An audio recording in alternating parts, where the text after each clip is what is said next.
হাদিসে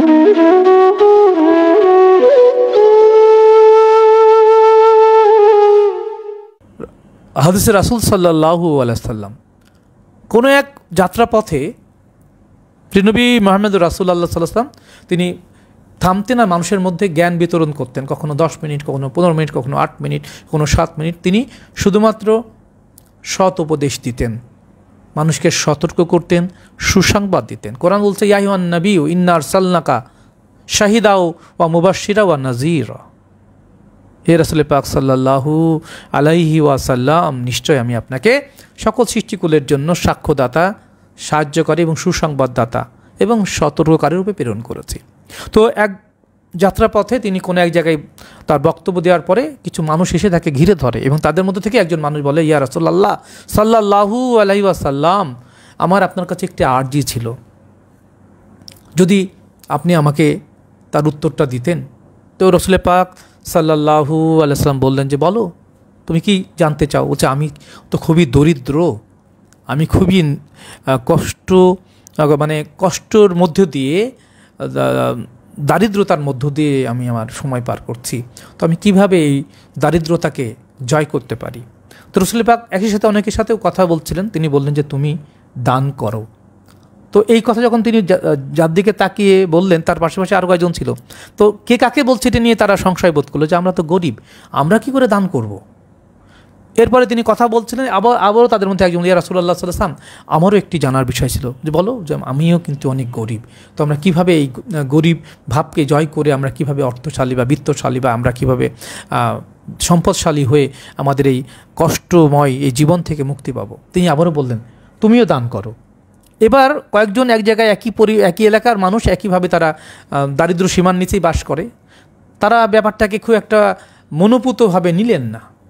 পরক্ষণে আরেকজন বলে যে, রাসূলুল্লাহ সাল্লাল্লাহু আলাইহি ওয়াসাল্লাম, আমরা সবাই গরিব, আমিও গরিব, একটু বলবেন কিভাবে আমরা এই দারিদ্রতাকে জয় করতে পারি? তখন তিনি সেই সকল লোকদের দিকে সুনির্দিষ্টভাবে তাকে বললেন যে, আমি তোমাদের বলেছি তোমাদের অর্থ সম্পদ, তোমাদের ধন সম্পদের কমতি রয়েছে, এবং আমি তোমাদের বলেছি যে তোমরা দান করতে থাকো। তো সকলে আবার বলি, রাসূলুল্লাহ আমাদের দান করার তো কিছু নয়, আমরা তো নিজেরাই ভিক্ষুক। তখন তিনি আবারও বললেন, দান করতে শেখো, দান করতে থাকো। শেষ পর্যন্ত তিনি বললেন যে, দেখো, যে ব্যক্তি যত দরিদ্র, তার প্রধান শর্ত হচ্ছে সে যদি দান করতে থাকে, তখন আল্লাহ তাআলা বিশেষভাবে তার এই রিজিককে পুনর্বন্টন করে তাকে প্রচুর পরিমাণে তার রিজিককে বৃদ্ধি করেন। এটা আল্লাহর ওয়াদা। তো রাসূল পাক সাল্লাল্লাহু আলাইহি ওয়াসাল্লাম কোনো কথা মন থেকে বলেননি, কোনো কাজও করেননি। ইনহুয়া ওয়াল্লা ইউহি ওয়া ইহুয়া, তো ওমা ইয়ান্তিকু আনিল হাওয়া ইনহুয়া ইল্লা ওয়া ইহুয়া, এই সব কিছুর মধ্যে দিয়ে আল্লাহ তাআলা বলেছেন, আমার রাসূল পাক যা বলে সেটা আমার কথাই বলে, ওহি ছাড়া তিনি কোনো কথা বলেন না। তখন সেই দরিদ্র লোকগুলো ব্যাপারটাকে যারা গভীরভাবে নিল, এবং তারা অনেকেই তাদের যা ছিল সেখান থেকেই যখন দান করা শুরু করে, তখন অলৌকিকভাবেই তাদের রিজিক বৃদ্ধি পেতে থাকে এবং এক পর্যায়ে তারা সবাই ধনী মানুষে পরিণত হয়। তো এই যে রাসূল পাক সাল্লাল্লাহু আলাইহি ওয়াসাল্লামের যে নির্দেশ, যে দান করলেই অর্থ সম্পদ বাড়ে, এটি শুধু কি কথার কথা? এটির মধ্যে এমন এক হাকিকত, এমন এক পবিত্রতা রয়েছে, যারা যতটুকু বিশ্বাসের সাথে এই কথাটিকে জেনে যদি আপনি প্রতিদিন সামান্য কিছু, এক গ্লাস পানি হলেও দান করেন, এক প্যাকেট বিস্কিট হলেও দান করেন, আপনি দেখবেন যে অভাবনীয়ভাবে আপনার রিজিক, আপনার সম্পদ বাড়তে শুরু করেছে। এবং রাসূল পাক সাল্লাল্লাহু আলাইহি ওয়াসাল্লামের এই যে শিক্ষা, নবীর শিক্ষা, করুণা ভিক্ষা, মেহনত করো সবে, এই পবিত্র আহ্বান সকল কালের সকল মানুষের জন্য। সুতরাং আমরা আমাদের এই মানব জীবনকে সূক্ষ্মাতিসূক্ষ্মভাবে সত্য ন্যায়ের পথে পরিচালিত করার মধ্য দিয়ে আমরা সর্বোচ্চ ধনী হতে পারি। এবং প্রসঙ্গে আরেকটি গল্প, এটি গল্প নয়, এটা হাদিসে রাসূলুল্লাহ সাল্লাল্লাহু আলাইহি ওয়াসাল্লাম, তিনি বলছেন যে, দেখো, পৃথিবীতে সবচাইতে আমার পরে দানশীল ব্যক্তি কে, তোমরা কি জানো? তো এইরকমভাবে প্রিয়নবী মুহাম্মদ রাসূলুল্লাহ সাল্লাল্লাহু আলাইহি ওয়াসাল্লাম তার সঙ্গী সাথীদের মধ্যে প্রশ্ন ছুড়ে দিতেন, জানতে চাইতেন, জিজ্ঞাসা করতেন। তারা যখন বলতেন যে, ইয়া রাসূলুল্লাহ সাল্লাল্লাহু আলাইহি ওয়াসাল্লাম, আল্লাহ রাসূল এর পায়ে আমাদের পিতামাতা, আমার জীবন কোরবান হোক, তিনিই ভালো জানেন, তখন সেই প্রশ্নটির উত্তর প্রিয়নবী মোহাম্মদ রাসূলুল্লাহ সাল্লাল্লাহু আলাইহি ওয়াসাল্লাম নিজেই দিতেন। তিনি বলতেন যে দেখো, পৃথিবীতে আমি সর্বোচ্চ দানশীল ব্যক্তি, আমার পরে যদি কেউ দানশীল হতে চায় তবে সেই ব্যক্তি দানশীল ব্যক্তি যে নিজে আল্লাহর পরিচয় সম্পর্কে অবগত হয় এবং সেই পরিচয়কে মানুষের সামনে পৌঁছে দেয়। অর্থাৎ যে ব্যক্তি জ্ঞান অর্জন করে, পরম জ্ঞান যে অর্জন করে এবং যে সেই জ্ঞান বিতরণ করে, সে ব্যক্তি আমার পরে সবচেয়ে বড় দানশীল ব্যক্তি। সাধুজন, প্রতিটা মহামানব কিন্তু মানুষের তিনটি পর্যায়, ডান দিকের, বাম দিকের আর সম্মুখপন্থী, তিন পর্যায়ের মানুষের কথা আল্লাহ তাআলা বলেছেন। যারা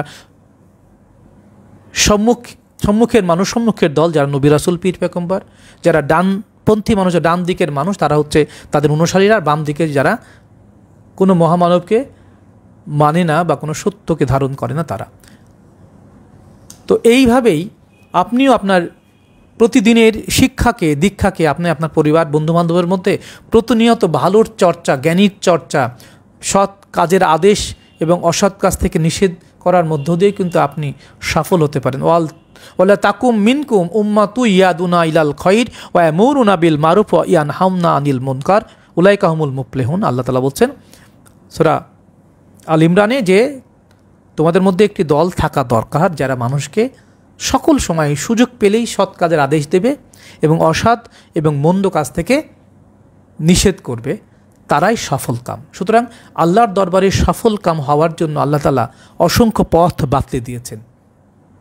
যে যেভাবে সম্ভব যদি আমরা সেই সত্যকে ধারণ করতে চাই এবং আমলের মধ্য দিয়ে যদি আমরা আমাদের জীবনকে সফল করতে চাই, তাহলে অসংখ্য পথ খোলা আছে। সুতরাং একজন মানুষ হিসাবে দিনে আপনি যতই বস্তুগত উপার্জন, বস্তুগত সম্পদ কোনো সম্পদ নয়, এগুলো পৃথিবীতে রেখে যেতে হয়।